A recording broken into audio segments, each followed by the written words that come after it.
The Inspirational Diva with my co-host, Donna Davis. Hey. I'm sorry, you all. You all right? You need some water? I need some water. You need some communion juice? Well, Donna just bought enough for herself. So I Danya don't know bought if I can communion have it. juice. Okay, something happened in the door. But anyway, we're back and we're here with our guest, LaShaun Hall. LaShaun, how you doing? I'm doing fine. How are you? I'm well, thanking her daughter, Landon. Hey, Landon. Hi. Oh, Landon, she's one of those little shy types. You are. I don't know. She ain't shy. She ain't shy. Not at all. So, our today we're talking about. Thank you, Sherelle. Everybody, Sherelle's birthday is Monday. So, happy birthday, Sherelle. Happy birthday.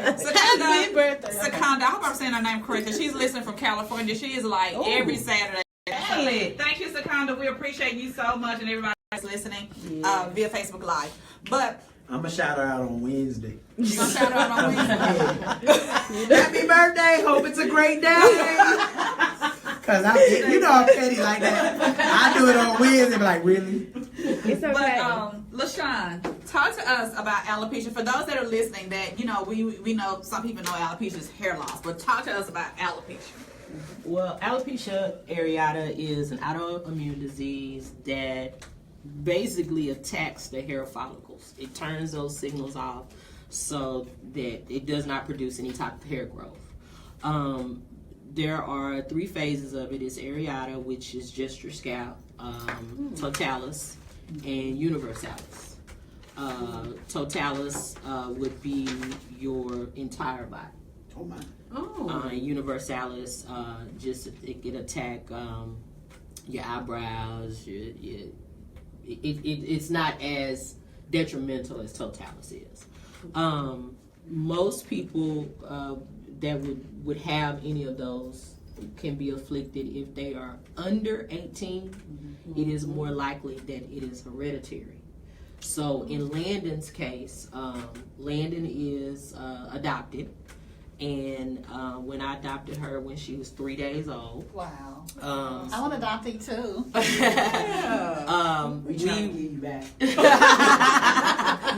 We were not, of course, not privy to a lot of the information from the, regarding the biological parents, but it was found out that after doing some research and contacting her biological mother, we were able to determine and find out it was confirmed her biological father has totalis. Okay. So,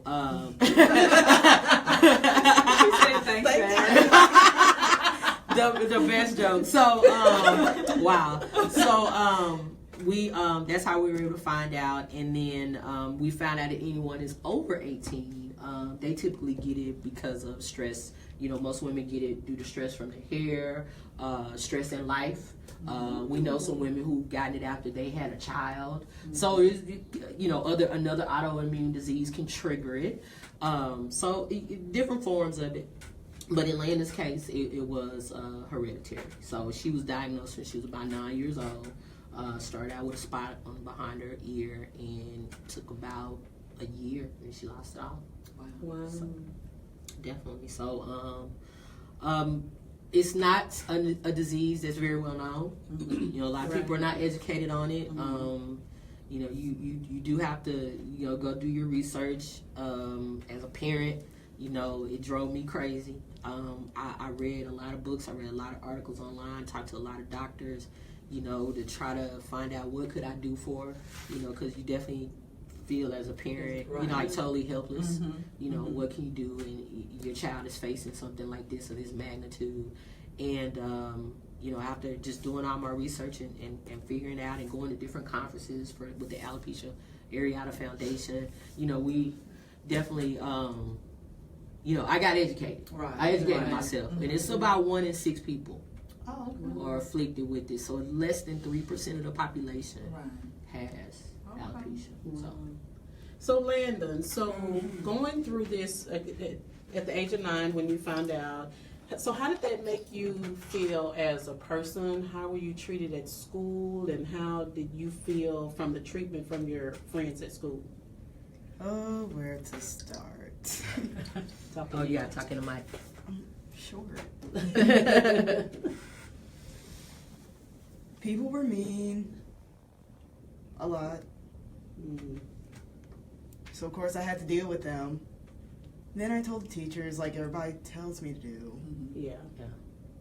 And they took care of it, and then it stopped after about like 2 weeks.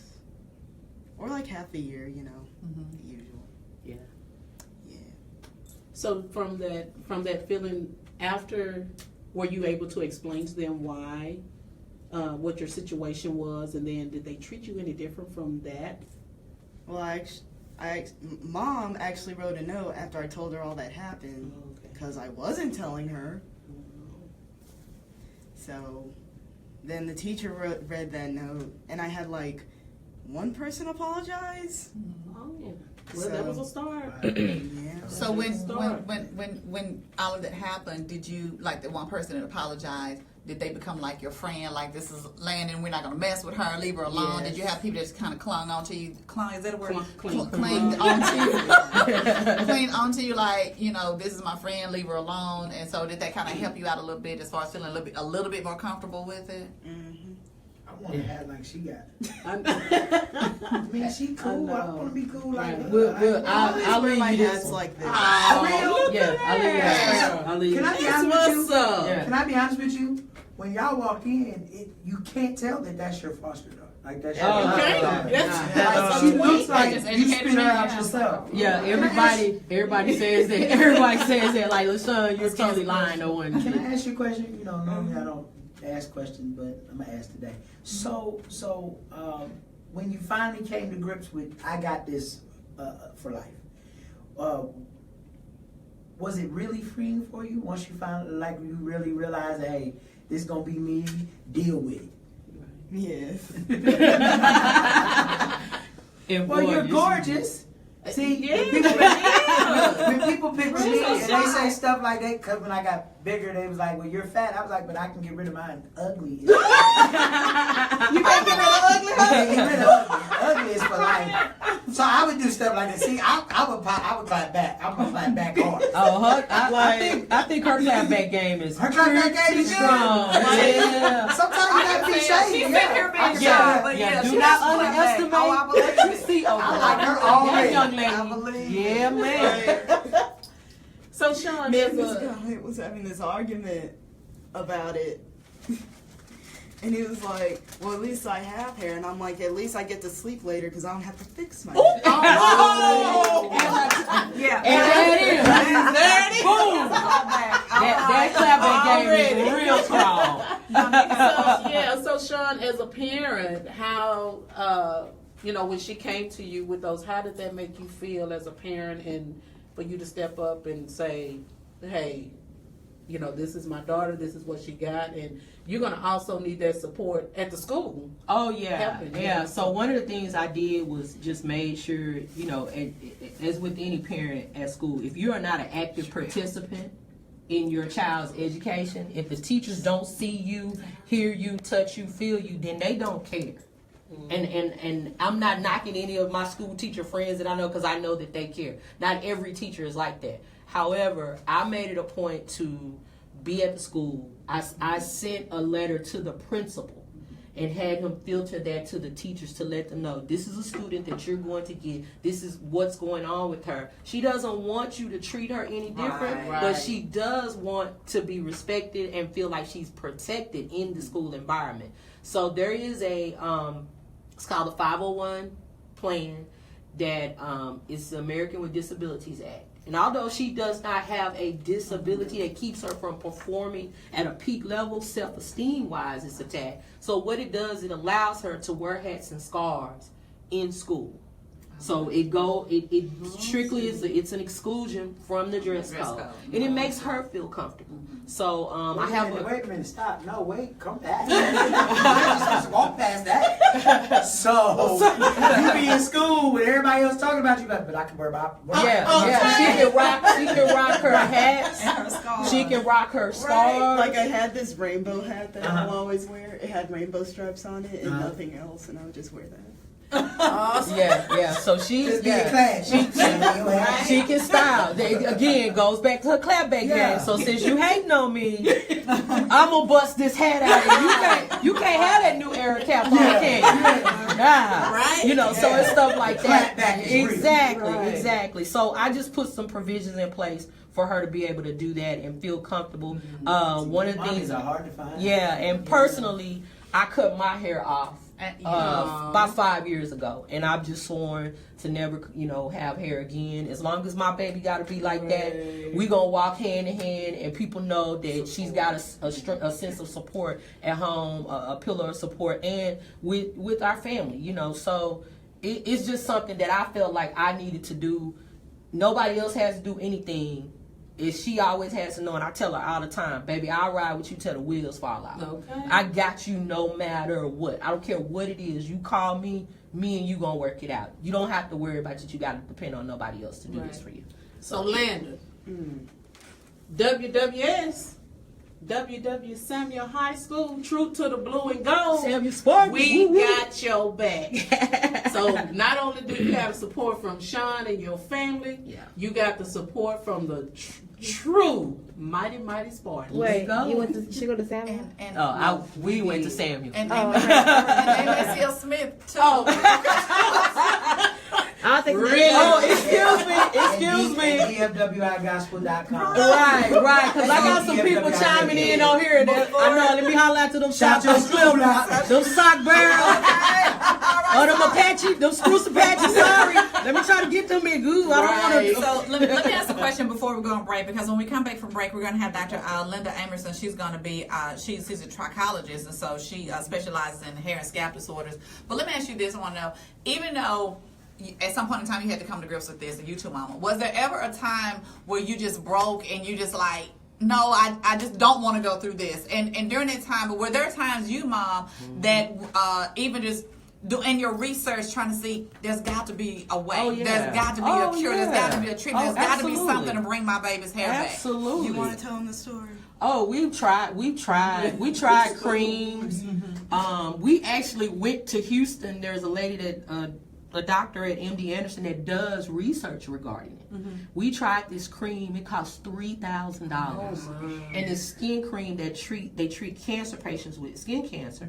Well, we tried it, and it left marks and burns on. We tried taking a steroid. We've done all of that, and we just had to get to the point, baby. There's just nothing else we can do. Let's work on getting you some wigs, and that's where we've been. Of course, it's hot, so she doesn't wear one now. But yeah, she's got some pictures, honey. She will rock a wig. Yes, she will. She the bomb. And shout out to Lisa Perry with Hair Illusions by Lisa Perry. She is wonderful advocate for ladies with women, children with alopecia. That's gonna be one of my questions about that. I actually know Lisa. We used to work together. Yeah, that's our bomb diggity. Love her. So, and that was gonna be my next question about the wigs. Did you wear wigs, and where do you get your wigs from?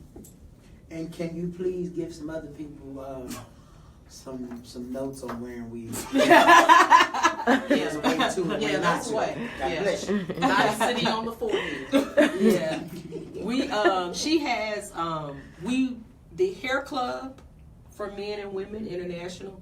They provide free wigs for children with cancer and alopecia from ages 9 to 18. Oh, wow. So she has been a recipient of that. They get 4 wigs a year for free. Wow. Well, what we found was those wigs are too heavy. So we had to come off of that. And then her brother actually introduced us to Lisa Perry. Okay. And Lisa has a wonderful unit that she sizes and gets fits and shipped in. It's lightweight. It looks realistic. There are plenty of pictures on our Facebook page about it. But she wears those, and she typically about the same thing. Gets about 3 or 4 hair units a year. Okay. And so now we have one in stock waiting. When it gets a little warm and when she's ready, we go and get it done. She cuts it in styles and she can wear it for weeks. She doesn't have to take it off. Adhesive, everything. Oh, cool. I was already ready. Oh. I was just waiting for you to make an appointment. Oh. Yeah, she's already ready. Oh. Yes, absolutely. So. All right, everybody, you're listening to the Inspirational Diva show with what's my name? I'm just so caught up right now. But we're gonna go on break. But when we come back, we will talk more about with LaShaun and Landon about her journey with alopecia, and have our phone-in guest, Dr. Linda Amerson, and she is with, she's the CEO of LA's Hair and Scalp Clinic, so we're going to talk to her. And so we'll be back after this message.